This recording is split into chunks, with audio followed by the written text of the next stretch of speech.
네, 역대 최대 규모, 역대 최장기간의 수사를 벌인 2차 종합특별검사팀이 내일 6개월간의 일정을 모두 마무리합니다. 어떠한 성과와 한계를 남겼는지 지금부터 최창렬 용인대 특임교수 그리고 김동원 국민의힘 충북도당 위원장과 함께 짚어보도록 하겠습니다. 안녕하십니까? 안녕하세요. 네, 2차 종합특검 제가 앞서 역대 최대 규모다, 역대 최장기간의 수사다 이런 수식어를 좀 추가를 했었는데 사실 2차 종합특검의 목표는 이 3대 특검이 남긴 의혹 해결이었습니다. 100점 만점으로 하면은 우리 위원장님은 몇 점을 주시겠습니까? 좋은 점수를 줄 수가 없는 상황입니다. 한참 전이죠. 사법고시가 있을 때 꽈락이라는 게 있습니다. 각 종목 그 과목당 40점이 넘지 않으면은 다른 과목을 아무리 잘 봐도 꽈락으로 탈락을 시키거든요. 그래서 저는 40점으로 채점을 하겠습니다. 그만큼 후한 점수를 주기에는 매우 미흡한 점이 많다. 수치로 한두 가지만 말씀을 드리겠습니다. 구속영장 청구가 20건을 했는데요. 그중에서 발부는 7건이 발부가 됐습니다. 기각률이 65%가 나오죠. 우리가 형사사건의 영장 기각률을 보통 20에서 30% 정도로 봅니다. 그러니까 이것은 한참 미흡하다 하는 얘기죠. 이 권창형 특검이 쓴 돈이 무려 100억입니다. 100억. 우리 그 혈세가 100억 원이 사용이 된 이 2차 종합특검이 이 정도면은 글쎄요 매우 미흡하다 이렇게 우선 말씀을 드리겠습니다. 예. 자, 일단 위원장님께서는 이제 40점 정도로 점수를 주셨는데 일단은 이 종합특검이 내일 일정이 모두 마무리가 된다고 해서 끝나는 것이 아닙니다. 이제 재판이 남아 있잖아요. 다만 이제 재판에 넘긴 피고인이 약 60명 정도인데 이 중에 이제 85%가 최근 2주 동안 몰아쳐서 기소를 했습니다. 과연 이제 유죄로 이끌 수 있을 것인가 이 부분이 이제 쟁점인데 어떻게 보십니까? 일단 이제 종합특검에 대해서 이제 점수를 박하게 주신 이유를 제가 알겠어요. 우선 영장 기각률이 너무 높아요. 65%인가 그런데 기각률이 대체로 작년에 검찰의 기각률이 20% 정도 됐으니까 일단 수치로 볼 때 비판받을 점이 있다고 생각해요. 영장 기각률이 높다라는 거. 그리고 지금 말씀처럼 마지막에 무독일 기소를 했어요. 그러다 보니까 이제 수사의 완성도가 떨어지는 거 아니냐. 그러니까 기각률도 높고 또 종합특검이 기간이 만료되는 마지막 기간에 이제 집중되다 보니까 뭔가 쫓기는 듯해서 이제 기소한 게 아니냐 이런 비판이 존재할 수 있다고 저는 생각합니다. 그건 비판받을 점이라고 보는데 저는 40점은 넘어했던 것 같아요. 제가 이 말씀 왜 드리냐면 저도 이제 영장 기각률이 높다는 거라든지 이런 것들은 비판할 수 있다고 보는데 또 성과도 있어요. 그 성과대로 우리가 평가를 해주고 또 비판할 점은 비판하고 이래야 될 것 같은데 일단 그 감사원 감사 무마 의혹 같은 거 관저 이전에 관련된 거 이분을 지난 특검들이 못했어요. 내란 특검이나 김건희 특검이라든지 최상병 특검이 하지 못했는데 아무튼 관저 이전 문제에 대해서 상당히 기소를 많이 했어요. 지금 김대기 전 비서실장이라든지 이상민 전 행안부 장관. 그러니까 다시 말하면 행정부의 어떤 그 예산 변경 같은 거 이런 것들이 지난 특검에서 이루어지지 않았었어요. 근데 그러한 것들을 하기 위해서 이 특검을 만드는 거였거든요. 어쨌든 그런 성과가 있었다라는 거. 그러면서 일단은 그 기소를 했는데 문제는 지금 말씀처럼 이게 영장 기각률이 떨어지는 건 비판할 수가 있는데 예. 기소를 했는데 불구속 기소, 구속 기소 합쳐 58명을 기소했어요. 기소가 꽤 많은 겁니다. 그러니까 몇 명이 이제 유죄를 받을지 알 수 없죠. 영장이 기각됐다는 게 이게 무죄라는 것과 등치되는 건 아니니까. 그러니까 우리가 이제 재판 결과를 좀 봐야 될 것 같아요. 특검이 이제 얼마나 이제 공소유지를 하고 재판 결과를 얻어낼 것인가를 보고 판단해야 되지 않느냐 생각이 들어서 어떤 그 비판받을 점이 있다 하더라도 성과들을 인정해야 되겠다. 그런 말씀드립니다. 예, 경찰 수사 3대 특검에 이어서 2차 종합특검에서도 매듭 짓지 못했던 사건들은 이제 다시 이 경찰청 국가수사본부로 넘어가게 됩니다. 사실상 막강한 권한을 쥔 이 특검조차 결론을 내지 못한 굵직한 의혹들이 이제 다시 국수본으로 돌아가는 건데 현실적으로 이 경찰 단계에서 좀 국민이 좀 납득할 만한 새로운 진상 규명이 가능하다고 보십니까? 저는 상당히 어려울 거라고 보고 있습니다. 국가수사본부, 이른바 국수본이 어디에 속하죠? 경찰청에 속한 하나의 그 특별기구 아니겠습니까? 경찰청은 우리 대한민국 정부의 직제상 행안부에 직속되어 있는 산하 기관이라고 볼 수가 있습니다. 그러니까 국가수사본부가 물론 강제 수사를 할 수 있는 대한민국의 수사기관임에도 불구하고 이것을 꼬리를 올라가다 보면은 결국은 행안부 장관의 지위를 받게가 되는 것이죠. 아마 행안부 장관은 나는 수사에 직접 관여 안 한다. 당연히 그렇게 얘기를 할 겁니다만은 결과적으로는 행안부의 입김이 작용을 할 수밖에 없는 상황이고요. 행안부 장관은 누가 임명합니까? 당연히 청와대에 이재명 대통령이 임명한 지금 윤호중 장관이 있지 않습니까? 그런 걸 따져보면은 이른바 2차 종합특검에서 매우 민감한 문제, 예를 들어서 심우정 전 검찰총장이 합수본의 검사를 파견하는 문제에 대해서 아주 애매모호한 자세를 취했다. 그리고 계엄 피의자의 수사 관할을 어떻게 할 것인지에 대해서 검찰총장의 직무를 유기한 성향이 있다. 뭐 이런 걸로 지금 기소가 돼 있지 않습니까? 심우정 또 국가안보실 1차장으로 있던 김태효 이런 분들 또 원희룡 양평고속도로 특혜 의혹 김건희 여사의 집안 땅을 어떻게 뭐 도움을 주려고 했던 거 그리고 어제 그저께 일이죠. 홍장원 이른바 윤석열 전 대통령이 내란 혐의로 초반기에 상당한 증언을 해서 주목을 받았던 분이 오히려 아주 대반전을 일으켰죠. 이 내란에 동조하고 부역한 혐의가 있다. 바로 이런 것들을 이제 민감한 문제 이런 것들이 결국에는 국수본의 어떤 그 수사 추가 기소, 추가 수사, 추가 증거 이런 것들 과연 얼마만큼 찾아낼 수 있느냐라는 면에서 글쎄요. 바로 그 구조적인 한계 때문에 상당히 그 어려울 것이다. 저는 그렇게 보고 있습니다. 하나 좀 말씀드리고 싶은 게 이게 행안부 장관 소속이죠. 근데 행안부 장관 소속이란 이유 때문에 오히려 지금 이거는 지난 정권 때의 일들이에요. 그러니까 오히려 그런 논리라면 오히려 지금 이재명 정부 하에 있기 때문에 더 수사를 더 잘할 수가 있죠. 그렇지 않아요? 순수 논리적으로 볼 때 그런 걸 하나 지적하고 싶고 또 하나 문제가 이 행안부 장관이 대통령이 임명하고 또 행안부 장관 소속이 국수본이기 때문에 이게 수사가 안 될 거다는 논리도 아까 논리와 반대로 말이죠. 예. 그 논리도 좀 논리의 비약이 아니냐 그런 생각도 들기도 합니다. 예. 그러면은 뭐 앞으로 이제 국가수사본부로 넘어가게 되면은 다 해결될 것이다 이렇게 전망하시는 건가요? 뭐 다 해결된다고 보기 어렵죠. 모든 사건이 해결되면 뭐 세상에 문제가 없게요. 아무튼 저는 상당한 정도의 수사의 성과를 얻을 수 있다고 봐요. 그리고 이제 얼마나 기소가 된 다음에 법원에 이제 유죄 판결을 얻어내냐가 중요하겠죠. 다시 말하면 수사의 또 증거라든지 근거 이런 것도 얼마나 잘 해내냐의 문제인데 지금 아무튼 지금 이 과거에 이 윤석열 전 대통령 내란이라는 게 거의 뭐 완결된 것 같다 하더라도 수사의 측면에서 볼 때 예.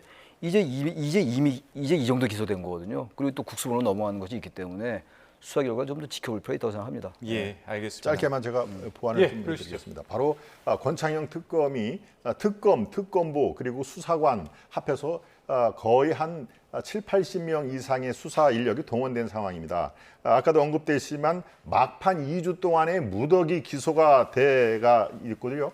전체 기소 수의 85%가 2주에 몰아치기 기소를 했다라는 것은 뭘 뜻하는 것입니까? 이거 실적이 필요한데 성과가 필요한데 100억이나 우리가 쓴 특검인데 야 이거 기소 실적이 너무 부족하다 싶으니까 2주 동안에 몰아쳤다고 얘기를 하면은 아마 제대로 항변을 못할 것입니다. 그런데 국수본의 수사 인력이 바로 특검보다 더 낫다고 할 수가 있는 그런 증빙이 아무것도 없는 상황이기 때문에 제가 상당히 신중하게 이 수사 결과를 기대하기는 매우 난망하다 이런 말씀을 드린 것입니다. 그러니까 그래 마지막에 그 수사 기소가 집중돼 있어요. 제가 그래서 아까 모두에 그거는 상당히 문제가 있을 수 있다라고 말씀드렸는데 수사의 기법일 수도 있어요. 그러니까 처음에 이제 이 갈래를 쭉 조사하다가 이 특검이 어떻게 된 거죠? 이게 3대 특검의 미비한 점을 수사하겠다고 이제 만들어진 특검이에요. 그래서 180일 수사한 건데 기소가 막판에 몰렸다는 건 일반론적으로 볼 때는 문제를 지적할 수 있어요.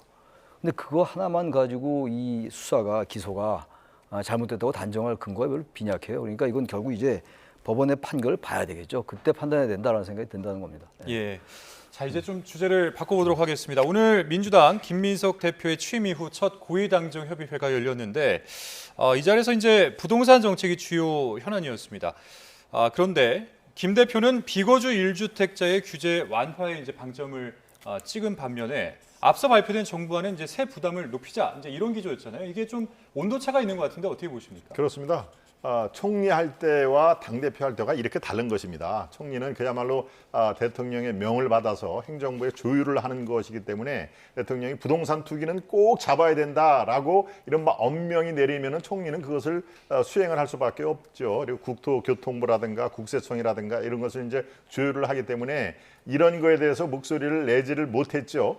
총리 시절에 김민석 이 총리 얘기를 하는 겁니다. 그런데 지금 이제 지난주부터 당 대표, 그것도 집권당의 대표가 됐을 때 어떻게 스탠스가 바뀌겠나라고 다들 주목을 했지 않습니까? 바로 그렇습니다. 이런 식으로 더 신중하게 해야 된다. 세금 문제 지금 정부 안대로 하면은 큰일 납니다 하는 얘기입니다. 바로 신중하게 해달라 하는 얘기죠. 1가구 1주택 그리고 비거주에 대해서 세금의 혜택을 거둬들이겠다. 또 종부세, 양도세를 중과를 하겠다라는 거에 지금 당 대표가 되고 나서는 싹 바뀐 것입니다. 본인부터가 바로 가장 민감하게 이 주민들이 대처할 수밖에 없는 영등포구가 지역구거든요. 이른바 한강벨트입니다.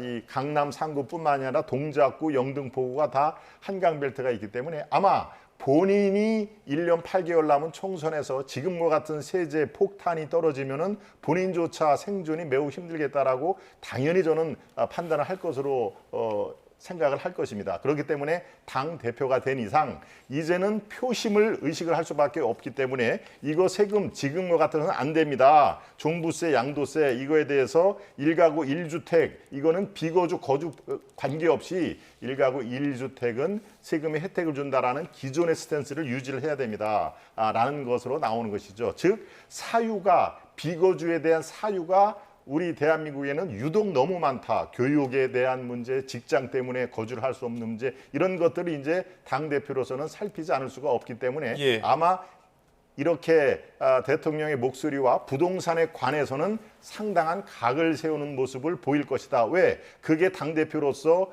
또 다음 차기 총선에 본인이 생존하는 문제하고 직결되기 때문에 그럴 수밖에 없을 것이다 라고 저는 이해를 합니다. 예. 자, 우리 최 교수님은 어떻게 보십니까? 뭐 정부가 일단은 이 김 대표가 공개적으로 주장한 규제 문턱을 낮춰달라고 한 주장 받아들일까요? 한번 물러나게 될까요? 어떻게 보십니까? 저는 받아들일 것 같아요. 지금 김민석 대표가 한 얘기가 있어요.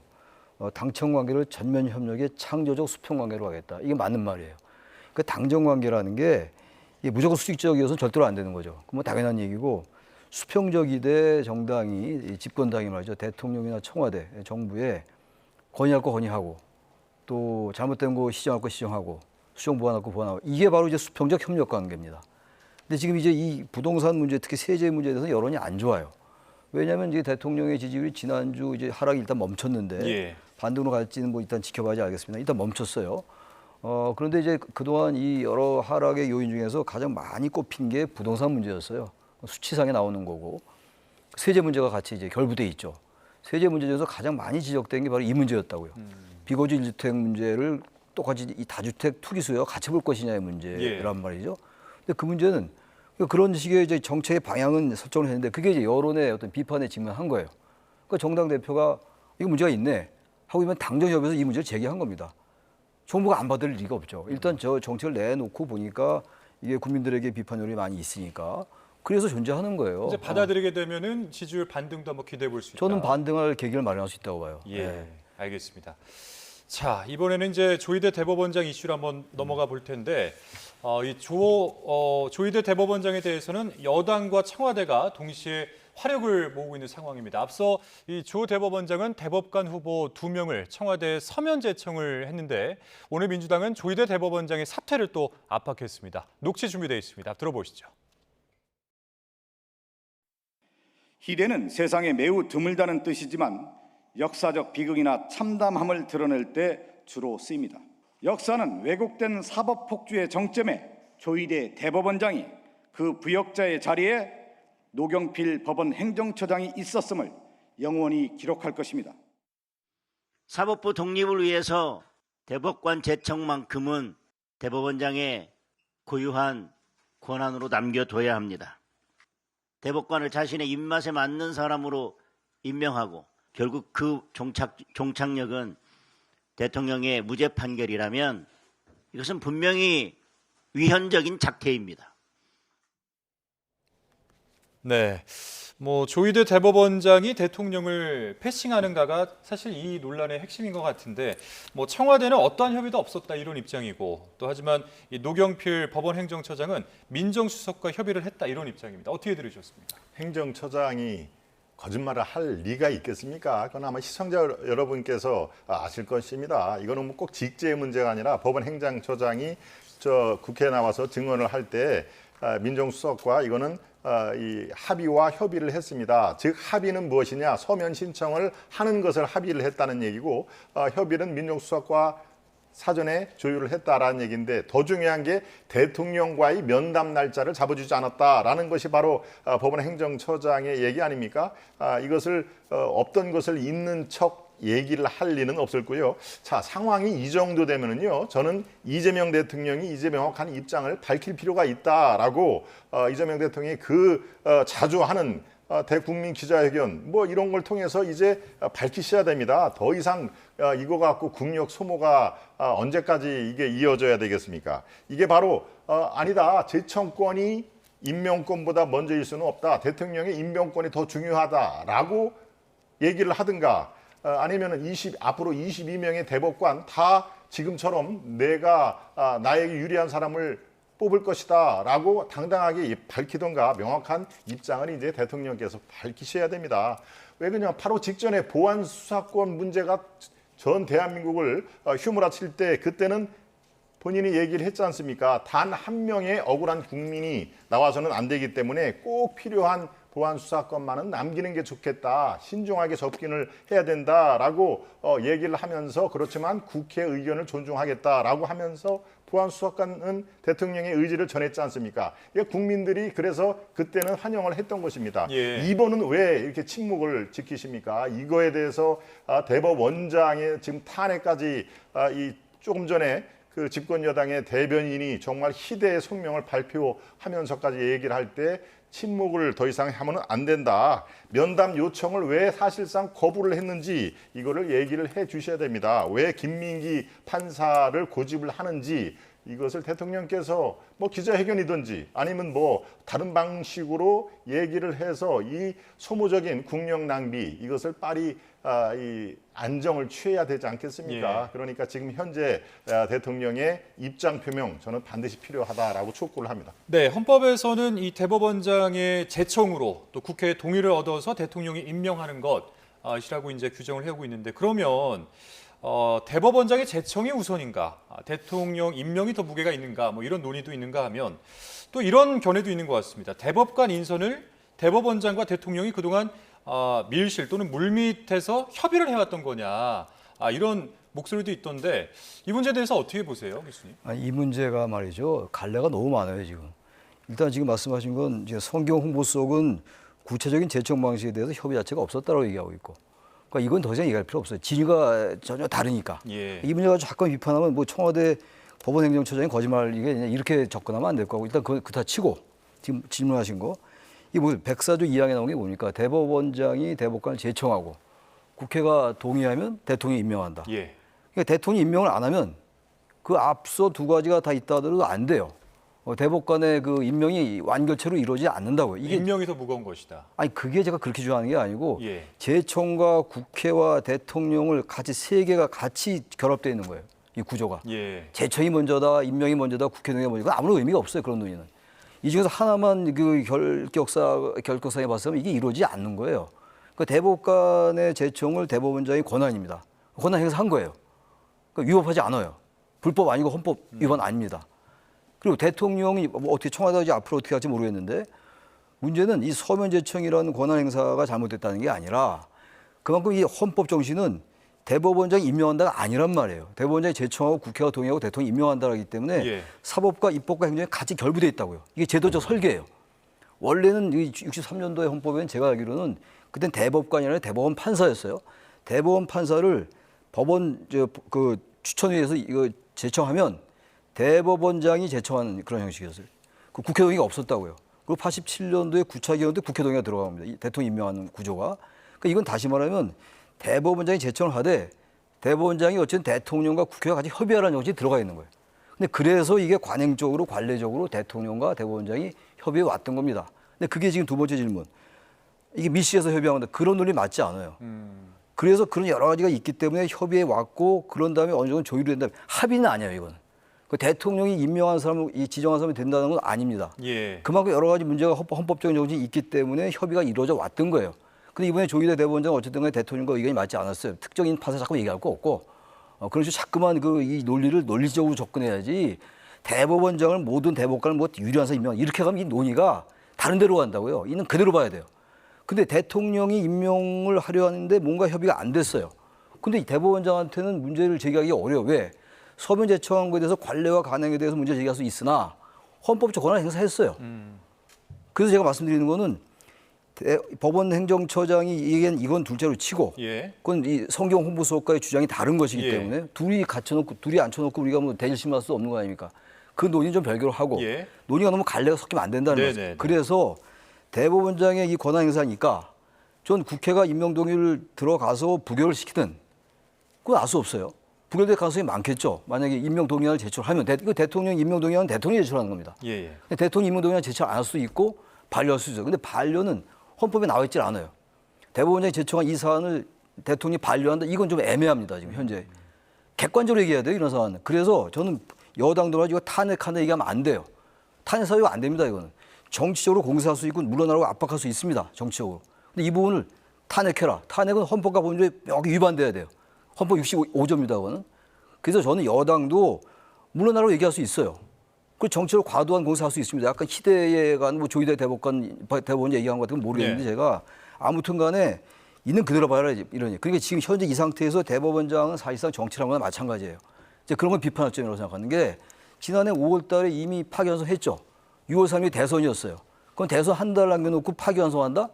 그건 납득되지 않아. 이미 그때 민주당의 대선 후보 결정돼 있었는 이재명 후보가 그 자체가 벌써 그때부터 쌓였던 겁니다. 사실상의 사법의 정처였던 거예요. 그러니까 객관적인 이걸 봐야지 무조건 예. 대통령이 다 자기의 많은 법관 임명을 한다. 뭐 사법부를 장악.